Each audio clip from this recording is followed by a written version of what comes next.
ओम शांति। आज 25/1/1969 के बाबा की अव्यक्त मूल्य देखेंगे। समर्पण की ऊंची स्टेज, श्वासोश्वास स्मृति। अव्यक्त स्थिति में स्थित होकर अव्यक्त को व्यक्त में देखो।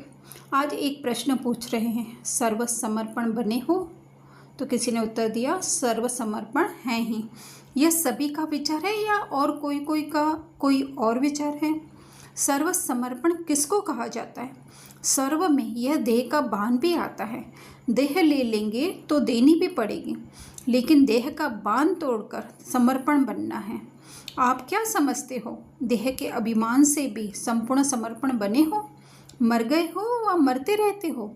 देह के संबंध और मन के संकल्पों से भी तुम देही हो। यह देह का अभिमान बिल्कुल ही टूट जाए तब कहा जाए सर्व समर्पण में जीवन। जो सर्व त्यागी सर्व समर्पण जीवन वाला होगा, उनकी ही संपूर्ण अवस्था गाई जाएगी। और जब संपूर्ण बन जाएंगे तो साथ जाएंगे। आपने शुरू में संकल्प किया था ना कि बाबा जाएंगे तो हम भी साथ जाएंगे, फिर ऐसा क्यों नहीं किया? यह भी एक स्नेह है और संग तोड़ एक संग जोड़ने की यह चेन है, जो अंत समय की निशानी है। जब कहा था तो क्यों नहीं शरीर छोड़ा? छोड़ सकते हो, अभी छूट भी नहीं सकता, क्योंकि जब तक हिसाब किताब है अपने शरीर से तब तक छूट नहीं सकता। योग से व भोग से हिसाब किताब चुक जरूर करना पड़ता है। कोई भी कड़ा हिसाब किताब रहा हुआ है तो यह शरीर रहेगा, छूट नहीं सकता।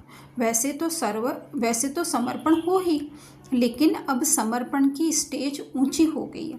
समर्पण उसको कहा जाता है जो श्वासोश्वास स्मृति में रहे।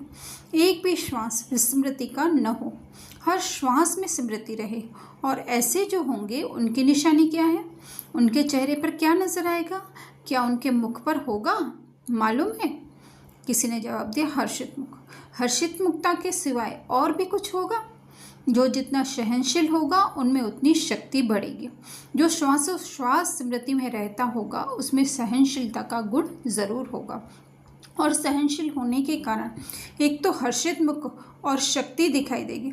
उनके चेहरे पर निर्बलता नहीं। यह जो कभी कभी मुख से निकलता है, कैसे करें, क्या होगा, यह जो शब्द निर्बलता के हैं वह नहीं निकलने चाहिए। जब मन में आता है तो मुख पर आता है, परंतु मन में नहीं आना चाहिए। मनमना भव मध्याजी भव। मनमना भव का अर्थ बहुत गुह्य है। मन बिल्कुल जैसे ड्रामा का सेकंड बाय सेकंड जिस रीति से जैसा चलाता है, उसी के साथ साथ मन की स्थिति ऐसे ही ड्रामा की पटरी पर सीधी चलती रहे, जरा भी हिले नहीं, चाहे संकल्प से चाहे वाणी से। ऐसी अवस्था हो, ड्रामा की पटरी पर चल रहे हो, परंतु कभी कभी रुक जाते हो, मुख कभी हिल जाता है, मन की स्थिति हिलती है, फिर आप पकड़ते हो। यह भी जैसे एक दाग हो जाता है। अच्छा, फिर भी एक बात अब तक भी कुछ वाणी तक आई है, प्रैक्टिकल में नहीं आई है। कौन सी बात वाणी तक आई है, प्रैक्टिकल नहीं? यही ड्रामा की डाल जो सुनाई, लेकिन और बात भी बता रहे थे। वह यह है, जैसे अब समय नज़दीक है, वैसे समय के अनुसार जो अंतर्मुखता की अवस्था वाणी से परे अंतर्मुख होकर कर्मणा में अव्यक्त स्थिति में रहकर धारण करने की अवस्था दिखाई देनी चाहिए, वह कुछ अभी भी कम है। कारोबार भी चले और यह स्थिति भी रहे, ये दोनों ही इकट्ठा एक समान रहे, अभी इसमें कमी है। अब साकार तो अव्यक्त स्वरूप में स्थित है, लेकिन आप बच्चे भी अव्यक्त स्थिति में स्थित होंगे तो अव्यक्त मुलाकात का अलौकिक अनुभव कर सकते हो। एक मुख्य बात और भी है, वर्तमान समय ध्यान पर देते हैं जो तुम्हारे में होनी चाहिए। वो कौन सी?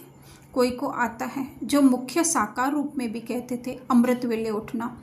अमृत वेले का वायुमंडल ऐसा ही रहेगा। साकार में अमृत वेले बच्चों से दूर होते भी मुलाकात करते थे, लेकिन अभी जब अमृत वेले चक्र लगाने बाबा आते हैं तो वह वायुमंडल देखा नहीं है। क्यों थक गए बाबा पूछ रहे हैं। इस अमृत वेले के अलौकिक अनुभव में थकावट दूर हो जाती है, परंतु यह कमी देखने में आती है। यह बाप दादा की शुभ इच्छा है कि जल्दी से जल्दी इस अव्यक्त स्थिति का हर एक बच्चा अनुभव करे।